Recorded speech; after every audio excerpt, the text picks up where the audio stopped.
Halo, perkenalkan saya Adita dari jurusan Manajemen. Hari ini saya membuat pemaparan mengenai perkembangan revolusi industri. Revolusi industri adalah keadaan saat banyak aspek kehidupan terpengaruh oleh perubahan global tersebut. Proses produksi ataupun jasa yang pada awalnya sulit, menghabiskan banyak waktu dan menelan biaya mahal berubah menjadi lebih cepat dan lebih murah dalam prosesnya. Revolusi industri apabila dihubungkan dengan konsep ekonomi akan menjadi salah satu cara bagi manusia berupaya menghadapi kelangkaan. Revolusi industri dapat menciptakan penurunan, bahkan menghilangkan kelangkaan tersebut. Dengan demikian, biaya, waktu, tenaga yang dibutuhkan sebelumnya cukup besar dapat menjadi tidak ada dan bisa dialihkan ke hal yang lain. Revolusi industri sudah tercatat dalam sejarah terjadi sebanyak 3 kali, dan manusia pada masa kini sedang mengalami revolusi yang keempat. Oleh karena itu, mari memulai sejarah revolusi industri pertama, kedua, ketiga, dan keempat. Revolusi industri yang pertama. Seperti contoh pada gambar, kereta uap atau mesin uap pertama kali diperkenalkan pada tahun 1804. Pada revolusi industri pertama, terjadi perubahan secara besar-besaran di bidang pertanian, manufaktur, pertambangan, transportasi, dan teknologi. Jika pada masa itu masih banyak pekerjaan yang mengandalkan tenaga manusia dan hewan, meskipun memiliki banyak kendala yang cukup besar akibat keterbatasan ketersediaan tenaga-tenaga yang dihasilkan.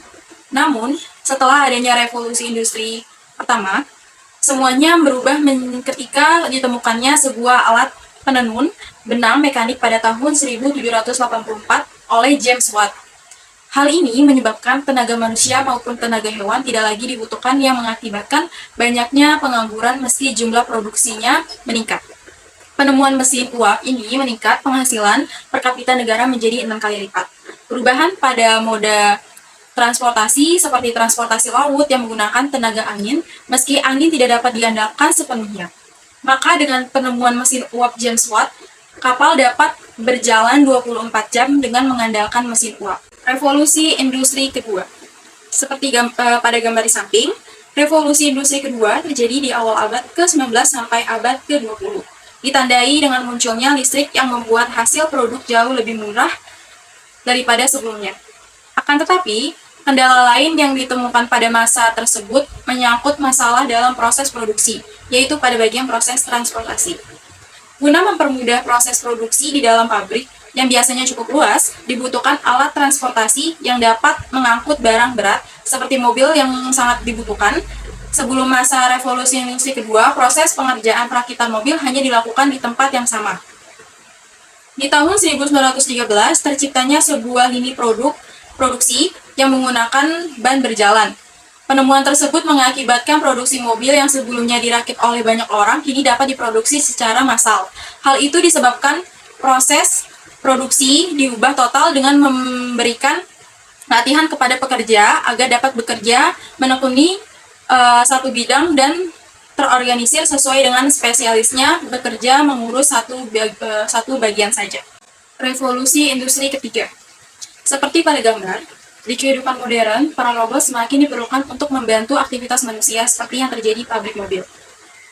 Penemuan pada revolusi ketiga berupa mesin penggerak yang dapat berpikir secara otomatis seperti komputer dan robot.